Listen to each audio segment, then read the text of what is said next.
ada sah, walaupun yakni tidak ada mas kahwin yakni yang disebutkan di dalam akad yakni pernikahan. Akan tetapi hukum bagi membayar mas kahwin bagi suami ke atas isteri, hukum ini adalah wajib. Ini bukan maksudnya mas kahwin itu tidak disebutkan dalam akad pernikahan, boleh kita mengatakan yang tidak diwajibkan atas suami membayar mas kahwin. Bahkan diwajibkan atas suami yang membayar mas kahwin. Sama ada suami meletakkan harga selepas akad itu dengan mengatakan, aku akan membayar kepada engkau $100 sebagai mas kahwin, dan isteri yang ni setuju dan sebagainya, maka tidak ada masalah. Maka $100 ini dikirakan ini sebagai ini mas kahwin. Kalau sekiranya mereka ada perselisihan di selepas ini akad pernikahan berkenaan dengan berapa banyak ini mas kahwin yang misalnya yang perlu dibayar oleh yang suami, kalau sekiranya kes ini dibawa ini kepada mahkamah, maka hakim ini akan menentukan berapa banyak ini mas kahwin. Maka hakim akan lihat ini kepada keadaan ini wanita tersebut, dan selepas itu mewajibkan ke atas ini suami untuk membayar ini mas kahwin. Ataupun yang kita mengatakan mas kahwin itu dia ini kembali kepada mahar misal. Mahar misal ini maksudnya mas kahwin yang kebiasaan dibayar apabila ahli keluarganya yang wanita seperti makciknya ataupun adik-beradik perempuannya berkahwin, maka diwajibkan atas suami untuk membayar mas kahwin. Jadi maksudnya di sini adalah diwajibkan atas suami untuk membayar mas kahwin. Dan juga kita membicarakan berkenaan dengan kadar yang paling minimum dan kadar yang paling banyak. Islam tidak meletakkan kadar ini yang paling minimum. Apa yang ini yang diwajibkan dalam berkenaan dengan definisi ini mas kahwin, apa sahaja yang ada harga, yakni apa sahaja barang yang ada harga, walaupun ia sesuatu manfaat. Minggu lepas juga kita membicarakan berkenaan dengan perbezaan di antara ain dengan manfaat. Jadi mas kahwin ini dia boleh menjadi ain seperti mas, seperti wang, dan dia juga boleh menjadi manfaat, dan penulis memberikan misal seperti kata'limiha al-Quran. Seorang suami dia tidak memiliki apa-apa harta misalan, cuma dia memahami beberapa ayat daripada Al-Quranul Karim, maka dia menjadikan pengajian ini Al-Quran ini sebagai mas kahwin. Maka ini yang kita maksudkan dengan manfaat. Begitu juga Al-Imam Baijuri dalam syarah ini bagi kitab Fathul Karim memberikan misal seperti khiyatati saubin, yakni suami memberikan khidmat ini kepada isteri misalan untuk menjahit baju, kalau misalan suami pandai menjahit misalan. Ini misal yang disebutkan oleh Syekh ini Baijuri. Begitu juga menulis kitab misalan dan memberikan ini kepada isteri. Ini semua dikirakan sebagai manfaat. Ataupun ini dia ada rumah, maka dia ataupun dia ada misalnya ini kereta, maka dia memberikan ini kepada isteri untuk menggunakannya selama 1 tahun. Ini adalah manfaat, yakni dia mendapatkan manfaat ini daripada kereta yang ini tersebut. Jadi mas kahwin boleh jadi dalam segi ain, boleh dalam segi manfaat, tetapi apa yang penting adalah dia mesti ini sesuatu yang berharga. Dan Islam ini meletakkan kadar yang paling supaya kita tidak membayar mas kahwin lebih rendah daripada kadar yang minimum, dan juga tidak mas kahwin yang terlalu tinggi. Dan minggu lepas kita juga ini membaca bahagian ini tersebut, yang mana penulis membicarakan ini berkenaan dengan kadar tersebut, yang mana dia mengatakan tidak ada kadar ini yang tertentu ini bagi mas kahwin. Akan tetapi dia mengatakan disunatkan tidak lebih kurang daripada 10 dirham. Tidak lebih kurang daripada yakni 10 dirham, dan tidak lebih ini daripada 500 dirham. Jadi tidak kurang daripada 10 dirham dan tidak lebih daripada 500 dirham. Maka ini adalah kadar yakni di antaranya yang apa kita mengatakan dibolehkan jadikan ini sebagai yakni mas kahwin. Sekarang insya-Allah ini kita akan masuk kepada pengajian kita pada hari ini. Jadi kita kembali ini kepada kitab. Jadi kalau kita lihat di sini ni akhir sekali tadi kita membicarakan, yang mana penulis ini mengatakan walaisa li aqalli sadaqi haddun muayyanun fil qillah, yakni dia mengatakan bagi mas kahwin tidak ada had yang tertentu yang minimum bagi mas kahwin, yakni yang penting adalah dia ada harga wala li aksari, begitu juga tidak ada maksimum bagi had yang tertentu. Akan tetapi dia mengatakan balid dhabit fi dhalika anna kulla shay'in sahha ja'luhu samanan min 'ainin aw manfa'atin sahha ja'lu sadaqan. Ini adalah Ini adalah kita mengatakan prinsipnya. Bagaimana kita nak mengetahui satu perkara itu boleh jadikan mas kahwin ataupun tidak, kita kena lihat. Kalau sekiranya dia ada harga, dia mengatakan sahha ja'luhu samanan, dia ada harga, sama ada dia ain ataupun manfaat. Tadi saya memberikan misal ain yang ini dengan manfaat. Ain yang ini seperti mas ataupun barangan, manfaat yang ini seperti pengajian Al-Quranul Karim ataupun menyewa sesuatu, ataupun mengambil manfaat daripada satu barangan. Maka dibolehkan jadikan ini sebagai mas kahwin. Dan selepas itu ini dia mengatakan disunatkan mas kahwin tak kurang daripada 10 dirham dan tidak lebih daripada 500 dirham.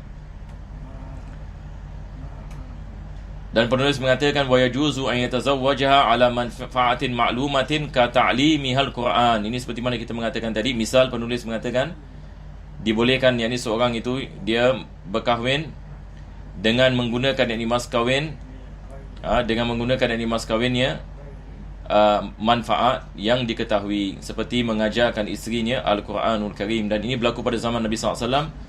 Sebab kita lihat penulis meletakkan misal mengajar Al-Quran disebabkan Nabi SAW pernah mengkahwinkan salah seorang daripada para sahabatnya, dan dia miskin, tidak memiliki apa-apa. Cuma dia ada menghafal beberapa surah daripada Al-Quranul Karim dan memahami kandungannya. Maka Nabi SAW menjadikan pengetahuannya terhadap Al-Quran supaya diajarkan ini kepada isteri. Maka pengajian ini dijadikan ini sebagai mas kahwin. Ini yang kita maksudkan dengan manfaat. Jadi hari ini insya-Allah di sini kita akan bermula, sebab minggu lepas kalau tidak salah saya kita berhenti di sini. Kata'limihal Quran. Sekarang kita akan masuk kepada bahagian yang mana penulis ini mengatakan kadang-kala mas kahwin ini boleh jatuh. Yakni boleh jatuh, dan dia mula dengan mengatakan jatuh separuh. Wa yasqutu bitalaqi qabla ad-dukhul. Kalau sekiranya misalan seorang yang dia menceraikan isterinya dan dia belum lagi melakukan persetubuhan, yakni dia baru nikah, selepas itu dia menceraikan isterinya qabla dukhul, maka diwajibkan ke atasnya bayar separuh mas kahwin. Yakni misalan dia mas kahwinnya $200 misalan, dan selepas akad dia ceraikan isterinya sebelum yakni bersatu, maka diwajibkan dibayar separuh, yakni $100 diwajibkan dibayar ini kepada isterinya. Tapi dalam Al-Quranul Karim Allah Subhanahu Wa Taala menggalakkan membayar kesemuanya. Tetapi dalam segi kewajipan hanya separuh saja. Tetapi dalam segi galakan, maka suami tidak mengambil apa-apa daripada harga yakni mas kahwin. Maka ini adalah perkara yang pertama. Selepas itu dia mengatakan amma ba'da dukhul, kalau sekiranya berlaku persetubuhan walau maratan, walaupun ini satu kali. Walaupun ini seorang suami misalan dia melakukan persetubuhan ini dengan isterinya walaupun satu kali, selepas itu dia menceraikan isterinya, maka diwajibkan ke semua yakni mas kahwin. Diwajibkan ke semua mas kahwin. Apa sebabnya? Sebabnya di sini adalah dia sudah melakukan persetubuhan. Manakala kalau dia belum lagi melakukan persetubuhan, diwajibkan dibayar separuh yakni mas kahwin. Tapi kalau sekiranya dia sudah melakukan persetubuhan, maka diwajibkan dia membayar ke semua yakni mas kahwin. Walau kana dukhul haraman, walaupun persetubuhan itu persetubuhan yang diharamkan dalam Islam. Seperti seorang suami dia melakukan persetubuhan bersama isterinya, isteri dalam keadaan ihram ini misalan, diharamkan suami isteri melakukan persetubuhan. Dia melakukan persetubuhan ini dalam ihram. Haram ini hukumnya, akan tetapi di sini kita mengatakan wajib ini mas kahwin. Maka persetubuhan ini seperti ini mewajibkan mas kahwin walaupun dia merupakan persetubuhan yang diharamkan dalam Islam. Akan tetapi kalau sekiranya dia menceraikan isterinya selepas itu, diwajibkan dia membayar ke semua yakni mas kahwin yakni kepada isteri. Ataupun dia melakukan persetubuhan isteri dalam keadaan haid, dan kita mengetahui dan kita maklumi haram ini hukumnya seorang suami melakukan persetubuhan bersama isterinya dalam keadaan haid. Akan tetapi kalau sekiranya dia melakukannya walaupun kita mengatakan dosa, maka tetap diwajibkan ke atasnya untuk membayar ke semua yakni mas kahwin kalau sekiranya dia menceraikan isterinya selepas yakni persetubuhan yang haram ini. Jadi tidak ada perbezaan sama ada persetubuhan itu adalah persetubuhan yang haram ataupun persetubuhan yang halal di antara suami isteri setelah yakni mereka melakukan akad pernikahan. Wa yajibu kullul mahri kama sabaqa bi mauti ahadiz zaujain. Kalau dan ini kita telah membicarakan, penulis pun mengatakan kama sabaqa, yakni seperti mana telah disebutkan sebelum ini, diwajibkan bagi suami membayar kesemua yakni mas kahwin kalau sekiranya salah seorang yakni daripada suami ataupun isteri meninggal dunia. Misalan suami meninggal dunia, maka diwajibkan kita keluarkan daripada harta warisannya mas kahwin yakni bagi isteri, ataupun yakni isteri meninggal dunia, maka diwajibkan bagi suami membayar mas kahwin kepada ahli waris yakni si isteri. Jadi sama ada suami meninggal dunia ataupun isteri meninggal dunia, maka diwajibkan mas kahwin kesemuanya. Akan tetapi dia mengatakan di sini la bi khalwati zauji biha fil jadid. Akan tetapi tidak diwajibkan dia membayar yakni mas kahwin kalau sekiranya setakat berkhalwat sahaja bersama isteri. Apakah yang dimaksudkan dengan khalwat di sini? Sebagai misal, suami dan isteri masuk ke dalam bilik bersendirian. Suami dan isteri hanya berdua-duaan dalam bilik, ini adalah khalwah. Setelah mereka melakukan akad pernikahan, mereka masuk ke dalam bilik, tapi tidak ada persetubuhan, maka tidak diwajibkan kesemua mas kahwin. Ini adalah pendapat yang mu'tamad dalam mazhab Syafi'i. Itu sebab ini di sini penulis ini mengatakan fil jadid. Ini maksudnya perkara ini ada khilaf ini di antara di antara yakni ulama. Kalau dia mengatakan ini fil jadid, maksudnya bezanya adalah fil qadim. Sebab ini seperti mana kita mengetahui Al-Imam Syafi'i, beliau ada mazhab ini al-jadid dan juga mazhab ini al-qadim. Maka pendapat ini yang mu'tamad ini di sini adalah tidak diwajibkan yakni bagi suami yakni untuk membayar mas kahwin untuk membayar mas kahwin yakni dengan sempurnanya kalau sekiranya hanya setakat berkhalwat. Berbeza dalam mazhab Imam Abu Hanifah, mereka mengatakan diwajibkan yakni bagi suami untuk membayar kesemua mas kahwin kalau sekiranya berlaku khalwat. Cuma kita mengatakan khalwat ini berbeza dengan persetubuhan. Yang diwajibkan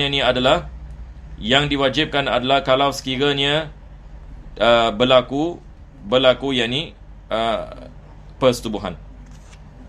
Selepas itu ini beliau mengatakan wa idza qatalatil hurratu nafsaha qabla ad-dukhuli biha la yasqutu mahruha. Ini penulis memberikan misal kalau sekiranya seorang isteri membunuh dirinya misalan sebelum ini berlaku persetubuhan, maka dalam keadaan seperti ini diwajibkan atas suami untuk membayar mas kahwin dengan sepenuhnya. Untuk yakni bagi suami yakni membayar mas kahwin dengan sepenuhnya, yakni pasangan suami isteri belum lagi melakukan mereka sudah melakukan pernikahan tapi belum lagi melakukan persetubuhan, dan selepas itu isteri membunuh dirinya misalan, maka diwajibkan ini atas suami yakni untuk membayar mas kahwin. Bi khilafi law qatalatil amatu nafsaha. Tapi berbeza kalau sekiranya seorang hamba perempuan membunuh yakni dirinya. Seorang yakni hamba perempuan yakni membunuh dirinya sendiri, ataupun yakni tuannya membunuhnya sebelum yakni berlaku persetubuhan bersama yakni suaminya, maka dalam keadaan seperti ini tidak diwajibkan yakni mas kahwin yakni ke atas suaminya. Maka kita ada perbezaan berkenaan yakni dengan wanita yakni merdeka dan juga yakni perbezaan di antara wanita merdeka dengan wanita hamba. Wanita merdeka kalau sekiranya dia membunuh dirinya misalan, ataupun yakni suami yakni membunuhnya misalan, maka diwajibkan yakni mas kahwin. Diwajibkan yakni mas kahwin walaupun yakni tidak berlaku yakni persetubuhan. Yakni mas kahwin dimaksudkan di sini adalah mas kahwin yakni sepenuhnya. Berbeza kalau sekiranya kita mengatakan hamba sahaya perempuan, kalau sekiranya yakni dia membunuh yakni dirinya, maka tidak diwajibkan yakni atas suami yakni untuk membayar mas kahwin yakni kepadanya. Nah, ini seperti mana yang disebutkan oleh Al-Imam ini Baijuri, yang dia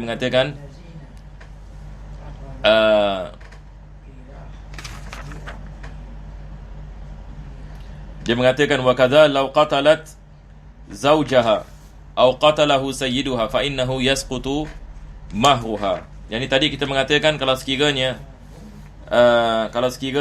hamba perempuan ini dia membunuh yakni dirinya, ataupun yakni dia dibunuh yakni oleh tuannya. Tapi berbeza kalau sekiranya dia membunuh yakni suaminya. Maka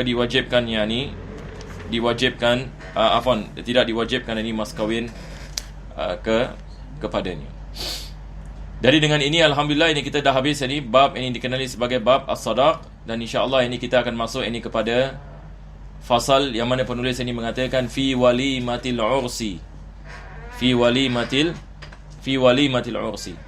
Jadi setelah ini bab as-sadaq, penulis Al-Imam Ibn Qasim beliau membicarakan yang ini tentang apa yang dikenali sebagai walimatul, dalam bahasa kita panggil walimatul urus. Biasa kalau kita lihat kad kahwin, dia tulis ini di sana walimatul urus. Dalam bahasa Arab dia adalah walimatul ursi. Walimatul urs. Yang ini perkataan yang ini walimah, dia pada asal yang dalam bahasa Arab adalah makanan yang dimasak yang ini untuk menjamu yang ini tetamu-tetamu dalam ini majlis-majlis. Maka ini dalam segi bahasa yang kita mengatakan walimah, dia adalah apa kita mengatakan yang ini makanan yang ini yang dimasak yang ini untuk majlis ini perkahwinan, ataupun yang ini majlis yang mana di dalam ni ada kesukaan dan kegembiraan yang ini di antara yakni masyarakat ataupun manusia yang berada ini di sebuah tempat. Perkataan yang urs ini dia membawa makna yakni perkahwinan ataupun berlakunya yakni akad yakni pernikahan. Maka jamuan yakni bagi akad yakni pernikahan ini yang dimaksudkan di dalam bab ini. Maka penulis ini akan membicarakan tentang hukum menghadiri akad yakni pernikahan ataupun majlis walimatul urs, iaitu majlis yang diadakan selepas ini akad ini pernikahan. Dia akan membicarakan ini tentang apa hukum ini kalau kita dijemput ini misalnya untuk kita menghadiri majlis-majlis seperti ini, majlis akad nikah ataupun majlis apa kita mengatakan dalam bahasa kita panggil apa, majlis persandingan dan sebagainya. Maka apa yang ini hukumnya, ini yang akan disebutkan. Sebab ini penulis ini Abu Syuja', beliau menulis ini fasal yang khusus yang berkenaan perkara ini. Maka Imam Ibn Qasim ini dia mensyarahkan kitab ini Abu Syuja', maka dia menambahkan beberapa faedah apabila dia mensyarahkan apa yang disebutkan oleh penulis ini matan. Maka beliau mengatakan wal walimatu 'alal ursi mustahabbatun. Yani walimah, jemputan ini perkahwinan, mengadakan ini jemputan ini bagi perkahwinan, hukumnya adalah sunnah. Ini berdasarkan dengan hadis Nabi sallallahu alaihi wasallam, yang mana Nabi sallallahu alaihi wasallam mengatakan kepada Abdurrahman bin Auf radhiyallahu an, aulim walau bisyah, yakni adakanlah majlis walimah walaupun dengan sembelih seekor kambing. Walaupun ini dengan sembelih yang ini seekor kambing. Yakni maksudnya ini adalah perkara yang disunatkan apabila seseorang itu dia mahu ini melakukan majlis ini pernikahan, maka disunatkan baginya untuk mengadakan jamuan bagi tetamu yang hadir. Jamuan ini bagi tetamu yang hadir. Ini yang kita membicarakan. Maka hukumnya adalah sunnah. Dan selepas itu penulis ini mengatakan wal muradu biha, yang dimaksudkan dengan walimah ta'amun yuttakhadhu lil ursi. Ini seperti mana tadi saya mengatakan, yang dimaksudkan dengan perkataan ini walimah ini, dia adalah makanan yang disediakan dalam majlis pernikahan.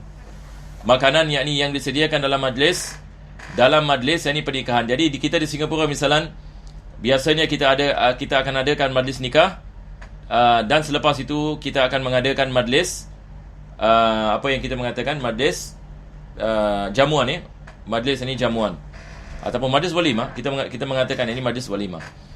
Dan kadang-kala ada sebahagian pernikahan misalan dia lepas nikah terus ini diadakan walimah.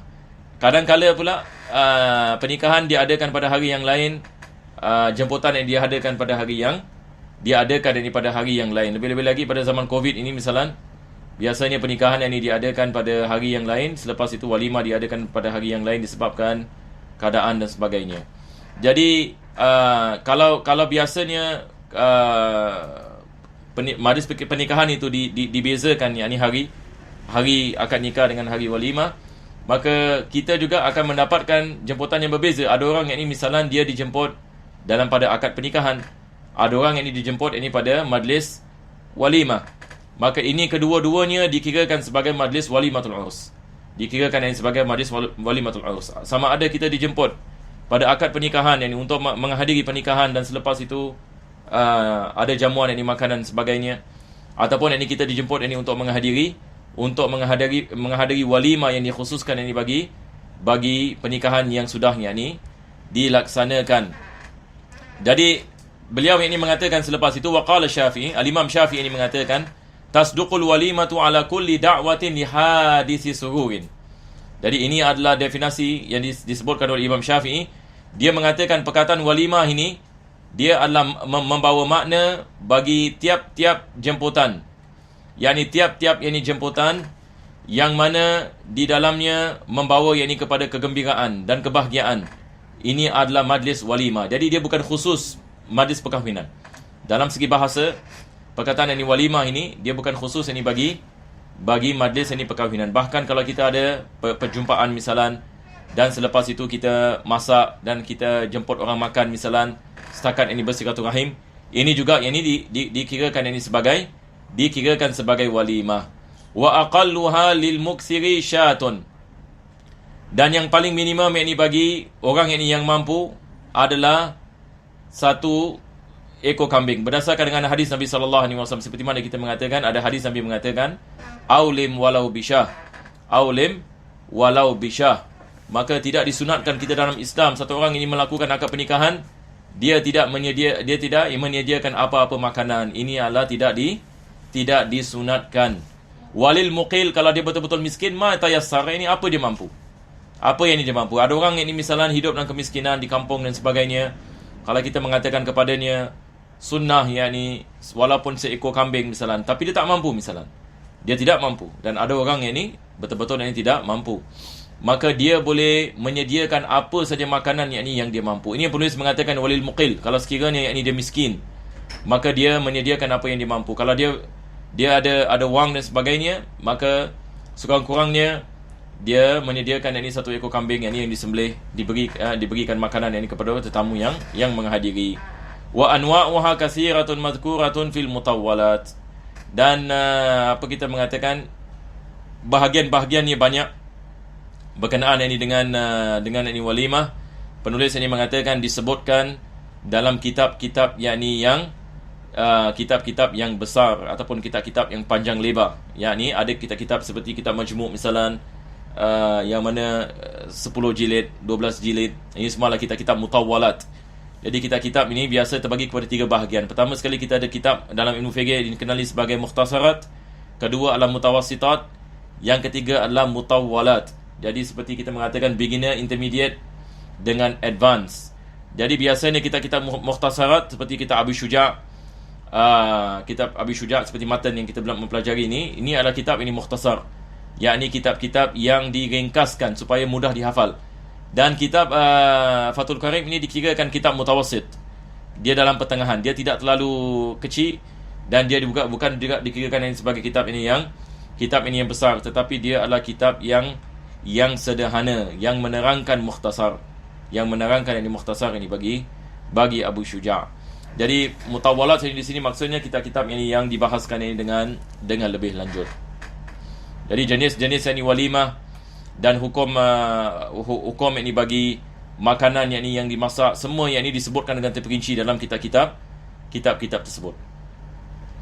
Selepas itu ini penulis ini mengatakan, dan ini adalah perkara yang penting untuk kita faham, iaitu dia mengatakan wal ijabatu ilaiha ay walimatil ursi wajibatun.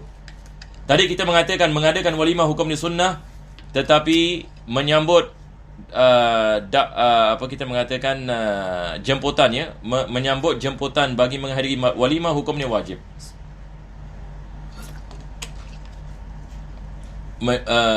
Yakni menyahut yakni jemputan, maksudnya menghadiri yakni jemputan yakni walimah hukumnya adalah fardu ain, wajib. Yang dimaksudkan di sini penulis yang mensyarahkan, dia mengatakan kewajipan di sini adalah fardu ain. Yang maksudnya kalau ada orang ini menjemput kita majlis walimah, maka ia wajib ke atas kita. Dia bukan fardu kifayah. Bukan maksudnya dijemput satu jemaah, satu orang saja represent misalan. Maka ini adalah fardu ain, diwajibkan atas tiap-tiap orang yang dijemput, dan ini berdasarkan dengan pendapat yang asah. Pendapat yang asah, yang ini maksudnya pendapat yang dipilih dalam mazhab, yang mana di dalamnya ada khilaf di antara ashab Syafi'i. Tetapi pendapat ini merupakan pendapat yang mu'tamad, yang hukumnya adalah wajib yakni atas tiap-tiap yakni orang yang dijemput, dan hukum adalah fardu ain seperti mana kita mengatakan. Wala yajibul aklu minha fil asah, tidak diwajibkan kita makan dalam majlis itu. Fil asah, yakni begitu juga ada khilaf sama adakah diwajibkan kita memakan daripada makanan walimah ataupun tidak diwajibkan. Pendapat yang mu'tamad dalam madhab, tidak diwajibkan kita makan. Yakni maksudnya apa yang diwajibkan adalah kita menghadirinya walaupun ini kita tidak memakan apa-apa. Ammal ijabatu li ghairi walimatil ursi min baqiyatil walaimi falaisat fardhu ain. Adapun yakni menyahut jemputan selain daripada walimah, ini perkahwinan, ini walimatul urs, berbeza dengan misalan satu orang ini baru beli rumah misalan, lepas itu ini housewarming ke apa mereka mengatakan, dan mereka, ada sahabat kita misalan jemput kita ini untuk menghadiri rumah ni, dia baru beli rumah misalan. Ini juga dalam segi bahasa seperti mana Imam Syafi'i mengatakan, perkumpulan yang mana di dalamnya ini kita bergembira dan berbahagia dan diberikan makanan. Ini juga dalam segi bahasa walimah, tetapi ini tidak diwajibkan. Betul ke tidak? Dia adalah disunatkan sahaja, tetapi ia tidak diwajibkan. Yang diwajibkan adalah walimah bagi perkahwinan. Yakni yang diwajibkan. Bal hiya sunnatun, yakni hukum ni sunnah. Seperti sahabat kita jemput kita pergi housewarming ke rumahnya, ataupun satu orang ini misalan ini baru ulang tahun ini hari jadi ni, dia nak baca doa selamat misalan, maka kita menghadirinya. Yakni hukumnya sunnah. Hukumnya sunnah. Yakni untuk kita datang dan kita merapatkan dengan silaturahim dan kita mendoakan agar ini diberikan panjang umur dan sebagainya. Maka ini adalah perkara-perkara yang digalakkan dalam agama. Ini berkenaan dengan masalah birthday. Ada mungkin ada yang salah faham. Ada orang ini mengatakan diharamkan kita celebrate birthday. Pada hakikatnya ini tidak diharamkan. Tidak diharamkan. Ini berkenaan dengan ulang tahun apabila kita sampai ini kepada hari kelahiran kita. Maka daripada perkara yang disunatkan adalah kita muhasabah. Yang umur yang Allah Subhanahu Wa Taala memberikan kepada kita tidak lama lagi ini akan habis. Kita lebih dekat ini kepada kubur dan sebagainya. Kita mengingatkan dan kita menjemput ini ahli keluarga untuk mengadakan ini sedikit majlis dan membaca doa selamat.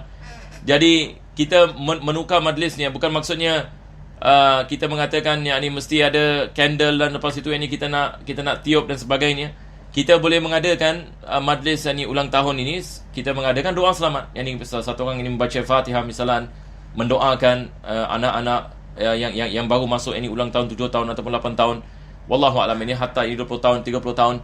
Maka kita mengambil ini kesempatan ini untuk kita berdakwah, untuk kita mengingatkan silaturahim, untuk kita menasihat akan umur, untuk kita mendekatkan diri kita kepada Allah Subhanahu Wa Taala. Maka ini tidak ada masalah, ini sama sekali. Cuma cara yang kita melakukan adalah cara yang diajarkan dalam ini Islam. Maka Islam ini bukan agama yang menyempitkan. Hendaklah kita faham ini perkara ini dengan baik.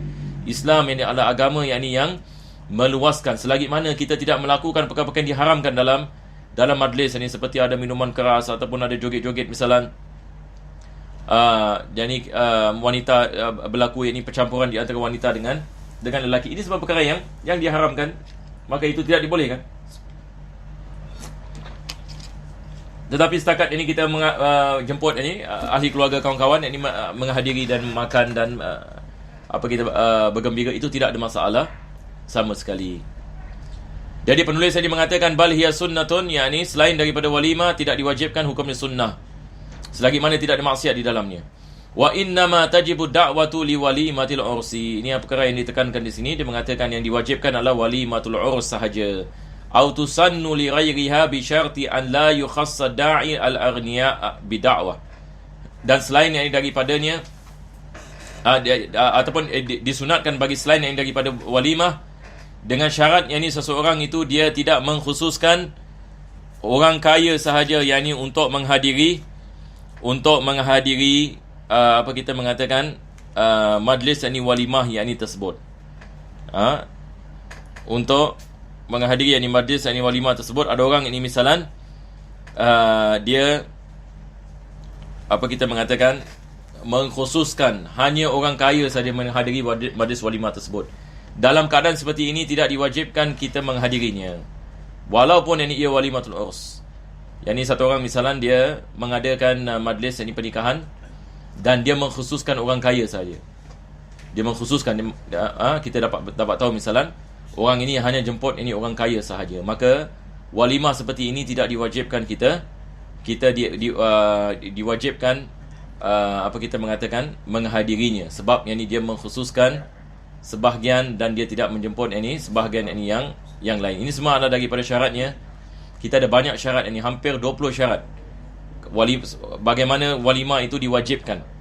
Jadi kalau sekiranya syarat-syarat ini wujud, baru diwajibkan. Salah satu daripadanya penulis ini sebut di sini, iaitu dia mengkhususkan satu golongan manusia daripada golongan yang lain, maka ini tidak dibolehkan, dan menghadirinya tidak diwajibkan ke atas kita kalau kita dijemput.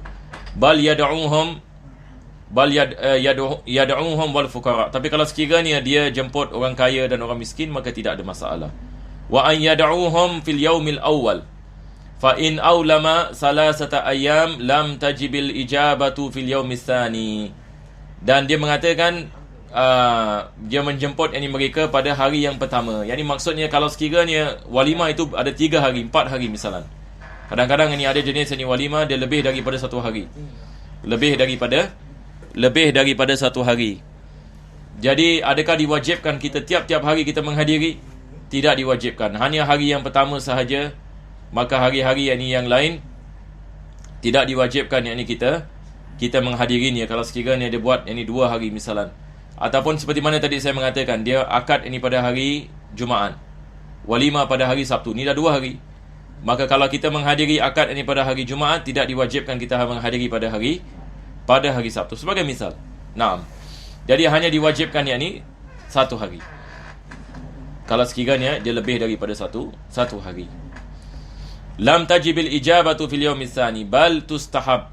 Bahkan disunatkan kita menghadirinya, untuk kita mengambil hati. Kalau dia sahabat kita misalan, dia nak kita datang walimah, nak kita datang akad pernikahan, ini dapat perkara-perkara dapat merapatkan silaturahim, maka disunatkan kita menghadirinya, akan tapi tidak diwajibkan. Wa tukrahu fil yaumis tsalis. Tapi kalau hari yang ketiga, makruh hukumnya. Kalau dia 3 hari misalan, akad nikah hari yang pertama, lepas itu walimah yang pertama hari yang kedua, lepas itu adalah walimah lagi pada hari yang ketiga, maka yang ketiga ini lebih afdal kita tidak menghadirinya. Wa baqiyatu syurut madhkuratun fil mutawwalat. Dan syarat-syarat ini yang lain disebutkan dalam kitab-kitab yang mutawwal. Dan dalam syarah ini bagi kitab ini Fathul Qarib, penulis ini ada sebut beberapa syarat yang lain. Jadi mungkin saya baca sedikit. Daripada syaratnya adalah yang menjemput itu adalah seorang Muslim. Yang menjemput itu adalah seorang Muslim. Kalau dia bukan Muslim, maka tidak diwajibkan kita menghadiri. Dan yang dijemput adalah seorang Muslim. Kalau yang dijemput adalah seorang yang bukan Muslim, maka tidak diwajibkan ke atasnya. Dan orang yang jemput itu mesti orang yang mutlaqut tasarruf, bukan orang yang gila misalan. Mesti orang yang waras, sebab ini orang yang gila, dia tidak dapat membezakan satu orang dengan orang yang lain. Selepas dan juga daripada syaratnya adalah dia tidak menjemput disebabkan dia takut. Ada orang misalan dia takut kepada seseorang, takut kalau dengan dia jemputnya, maka dia dapat melepaskan dirinya daripada bahaya misalan, maka dia jemput bukan disebabkan keikhlasan ataupun silaturahim, tetapi disebabkan untuk atas dasar ketakutan ataupun dasar untuk menyelamatkan dirinya daripada fitnah misalan, maka dia menjemput. Maka dalam keadaan seperti ini, kita mengatakan tidak diwajibkan. Dan begitu juga yang menjemput itu bukan seorang yang zalim. Kalau dia seorang yang zalim, tidak diwajibkan kita menghadirinya. Dan juga kalau sekiranya hartanya adalah harta yang haram, kita tahu orang ini dia punya kerja makan riba, maka dia jemput kita, maka tidak diwajibkan kita kita mengatakan menghadirinya. Dan begitu juga kalau sekiranya dalam majlis ada maksiat. Ini yang biasa kalau kita lihat misalan, kalau di Singapura misalan, ulama kita misalan mereka membicarakan kalau sekiranya berlaku percampuran misalan, di antara lelaki dengan wanita, ataupun ada maksiat misalan dalam majlis, seperti minum arak, seperti joget-joget misalan, wanita yang tidak menutup aurat dan melakukan joget dan sebagainya. Kalau ia berlaku dan berlaku percampuran yakni di antara lelaki dengan wanita, maka dalam keadaan seperti ini tidak diwajibkan ini bagi kita untuk yakni menghadirinya.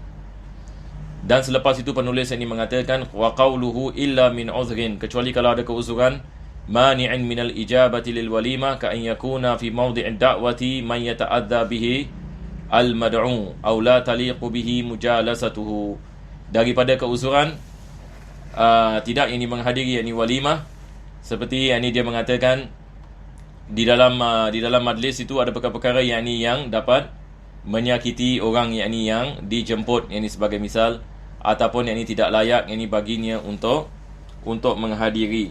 Maka dalam keadaan seperti ini tidak diwajibkan yakni ke atasnya yakni untuk menghadiri kalau sekiranya ada keuzuran.